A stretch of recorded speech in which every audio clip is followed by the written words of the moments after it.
Okay, so I thought I'd shoot a little video of all my basses and my bass rig. I'll take you on a little tour here. We'll start over here. This is a late 70s, early 80s Arbor bass that I built about 6 months ago. And it was a sunburst finish, really beat to hell bass I got off of Craigslist for 40 bucks. And this took a lot of work. Completely repainted. Tribute to Peter Steele, a Typo Negative. All new electronics, new bridge, strings, all that stuff. Custom painted all the hardware. Really low growling bass. This turned out really nice, actually.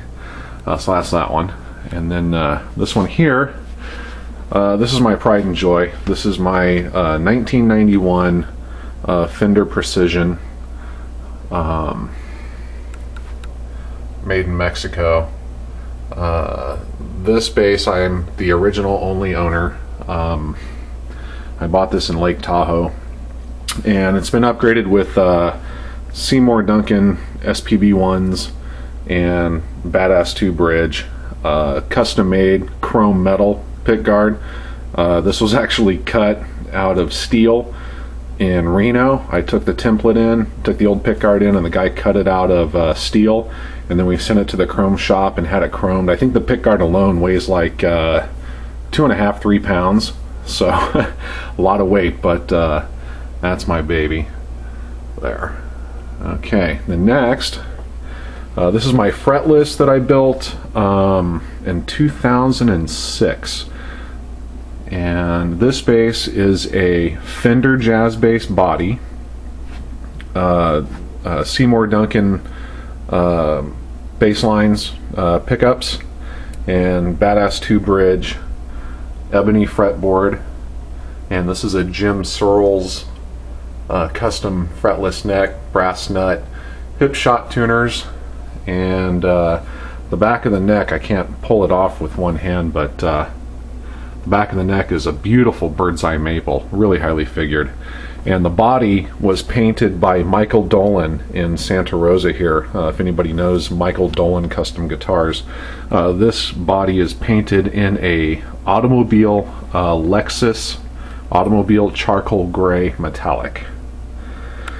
And then this one here, hiding behind my amp here, this is a little SX jazz bass fretless. This is a fun little bass. These are pretty cheap to come by. This one here, I think I paid $100 for it. And then I had a mirrored pickguard made for it. And this one has EMG select pickups in it. And then we'll go down here, and this is a little Squire Affinity P bass, candy apple red. It matches my Fender P bass, and this one is pretty stock other than the mirrored pickguard on it.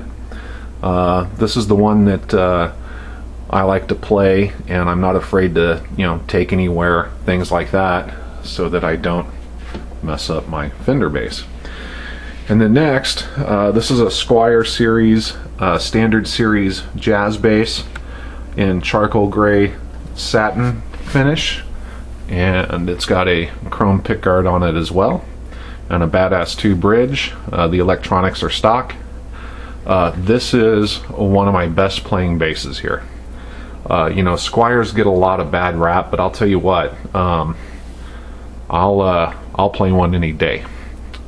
And then next is the Fender P-Bass Active that I just finished up.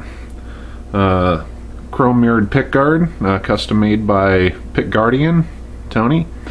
And Badass 2 bridge, stock electronics and preamp. All new knobs on this one. And that's the Fender Precision Bass Active. So this is kind of my my Fender area, and the bass rig, we'll get to that in a minute.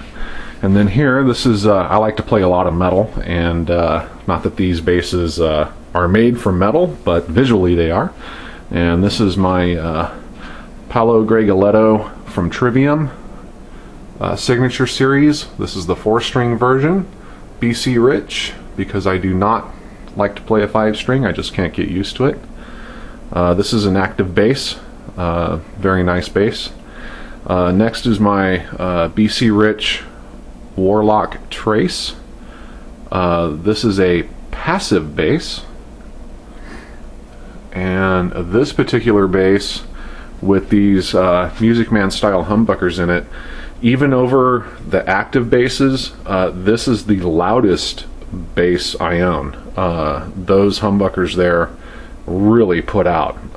This thing is so loud I can't plug it in after another one without turning the volume down on the amp, because it's that loud. So BC Rich Warlock, or no, I'm sorry, War Beast Trace. And why it's called a War Beast is it's got the ass end here of a warlock and the horns of a beast series.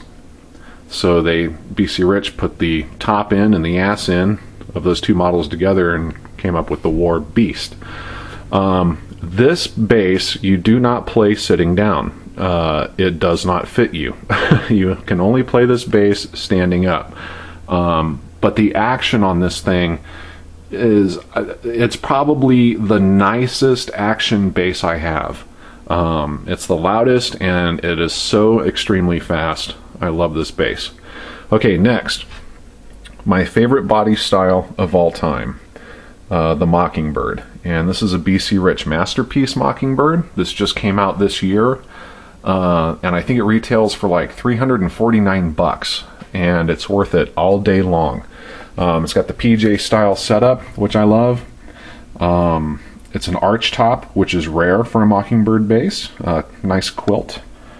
And it's got the cloud inlays, which is a must on a Mockingbird. And I'm currently playing this bass more than any other. This is the one I'm playing the most right now. And so then let's see, we'll back up here. This is the Charvel that Davey 4557 just refinished for me. Because being black, I don't have a buffing wheel, and this thing needed a buffing wheel because it's black and it shows every damn little defect there is. And he just did an incredible job. I had to ship it to Canada and ship it back, and the shipping cost was let's say not exactly what I expected, but I'm happy I did it, because it's a rare Charvel bass due to the headstock. And this is a model CSM 2B, or as Davey says, or not 2B. This is a fun bass to play. I like it. The only issue I have with this bass is the output on this one is really low. Pickups are really weak in it. But I'm keeping it as it is just because it's a rare bass. And the next is my ESP Limited Viper 104. This is an active bass, and I played this bass for quite a while. Once again, an all black bass. It's in excellent condition. I really like this bass a lot. It's, when I play this, it's kind of like putting on an old pair of gloves. Fun bass to play. Another pretty loud bass as well. So anyway, that's the right side. So this is like you know, the more you know, head-banging side of the family, and this is the more rock jazz side of the family. So that's those. My bass rig, I'm running a PV Firebase 700. This is an older amp. It's very heavy, but this rig doesn't go anywhere. And it's clean as hell. I love this amp. So it's pushing 2 PV 410 TFX cabs. And I have these cool little LED lights that light up the cabs, so at night or on stage it looks pretty cool. And then this is a PV Q431 EQ, a Alesis Quad Reverb GT processor. A lot of cool patches in here. Great for bass, guitar, keyboards, whatever you want. And these can be had for about 80 bucks. They don't make them anymore, but it's a great little unit. And then the Korg DTR 1000 tuner, absolute must. One of the best tuners out there. And then the Furman M80X power conditioner with the pull-out rack lights here. See there? So you can light up your rig. And then I have my Boss wireless system. It's the WS100. Much older model. They don't make them anymore, and they're tough to find even used. I got a good deal on it, and it works great for me. There's much better units out there, but that one does pretty well. So that's basically that's my area. Over there in the corner, that's my old Crate BX100 bass amp. I still keep that around. It's good for jumping over for practices or things like that, as well as actually doesn't do too bad for popping a mic in and using it as a little PA. So yeah, those are my basses, and that's my story, and I'm sticking to it. Cheers.